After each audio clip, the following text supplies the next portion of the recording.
নমস্কার, আমি সোমা। আপনারা দেখছেন সোমা কুকসের আবারও নতুন একটি রান্নার রেসিপি। আজকে বানাবো পাবদা মাছের একদম ইউনিক একটা রেসিপি। একঘেয়েমি যখন রান্না খেতে ইচ্ছে না করবে তখন মাঝে মাঝে একটু অন্যরকম চেঞ্জ করলে বেশ ভালো লাগে খাওয়াটা। এবারে আমি মাছগুলোকে কেটে ধুয়ে পরিষ্কার করে নিয়ে আসব। এগুলো কিন্তু দেশি পাবদা মাছ। মাছগুলো আমি দেখুন কেটে ধুয়ে পরিষ্কার করে নিয়েছি। এবার মাছগুলোর মধ্যে আমি পরিমাণ মতো নুন আর হলুদ গুঁড়োটা মাখিয়ে নেব। আর দেশি যে পাবদা মাছগুলো, সেই পাবদা মাছগুলো কিন্তু সাইজে এতটা বড় হয় না, খুব কম, কিন্তু খেতে ভীষণ ভালো হয়। এখানে একটা লোহার শিকের মধ্যে আমি পেঁয়াজ, টমেটো, আদা, সামান্য পরিমাণ আদা, কাঁচা লঙ্কা সব কিছু গেঁথে নিয়েছি। এবার এগুলোকে আমি একটু গ্যাসের ওভেনের মধ্যে পুড়িয়ে নেব। এই পুরাটা সবচাইতে বেশি ভালো হয় যদি খড়ির উনুনের মধ্যে যদি পুড়োনো যায়। তবে সেটা তো আর আমরা যেহেতু শহরে থাকা মানুষরা এই জিনিসটা আমরা পাবো কোথায়, তার জন্য আমরা গ্যাসের মধ্যেই এটা পুড়িয়ে নিই। আদাটা একদম শেষের দিকে দিয়েছি, আদাটাকে বেশি পুড়াবো না, আদাটা জাস্ট উপরটা খালি একটু ছেঁকা দিয়ে নেব। আদাটা যদি বেশি পুড়ে যায় তবে কিন্তু তেতো হয়ে যাবে।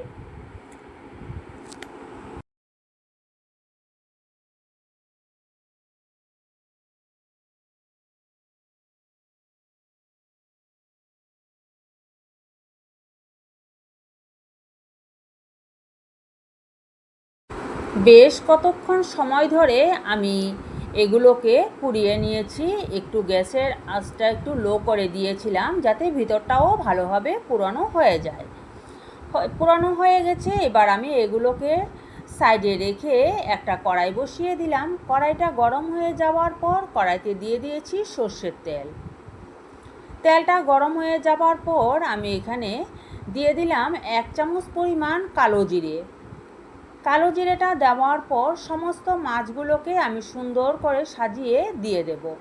মাছগুলো এক্সট্রা করে ভাজার কোনো দরকার নেই, আর এগুলোকে নাড়াচাড়া করারও আর আমার দরকার নেই। একদম খুবই সহজ পদ্ধতিতে এই রান্নাটি। সমস্ত মাছগুলোকে দিয়ে দিলাম। এবার গ্যাসের আঁচটা একটু কমিয়ে দিয়েছি। এখন সেই লোহার শিকের থেকে এই মশলাগুলোকে সব আমি বার করে নিয়েছি।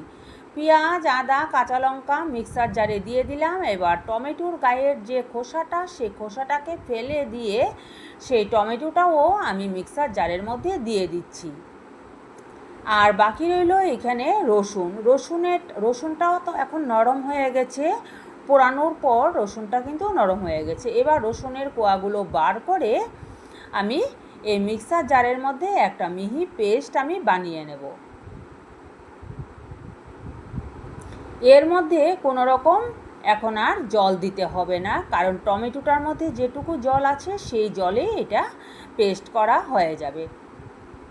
রসুনের খোসাগুলোকে এভাবেই ছাড়িয়ে নিয়ে আমি রসুনের কোয়াগুলো দিয়ে দিচ্ছি এই মিক্সার জারের মধ্যে। এই যে দেখুন, বেশিক্ষণ সময়ও লাগে না।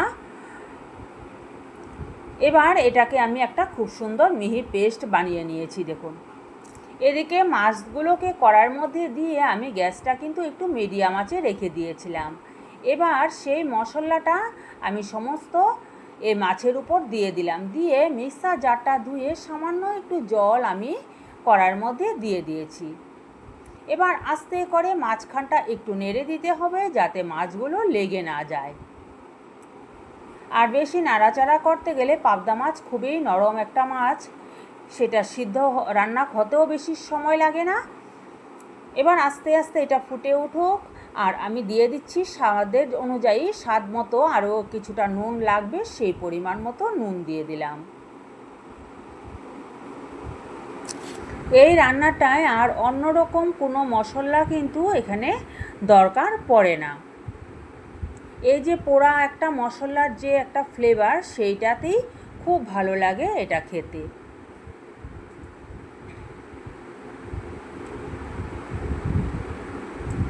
মাছটা একটু মাঝখান দিয়ে একটু নেড়ে দিয়েছি, কিছুক্ষণ সময় এভাবে আমি সেদ্ধ করে নিয়েছি। এভাবেই কিছুক্ষণ সেদ্ধ করার পর আমি এটাকে একটা বাটিতে তুলে নিলাম। এই পর্যায়ে কেউ চাইলে এটাতে ধনেপাতা দিতে পারেন, কিন্তু ধনেপাতাটা দিলে কি হবে, যে পুরা একটা যে ফ্লেভার, সেই ফ্লেভারটা কিন্তু পাওয়া যাবে না।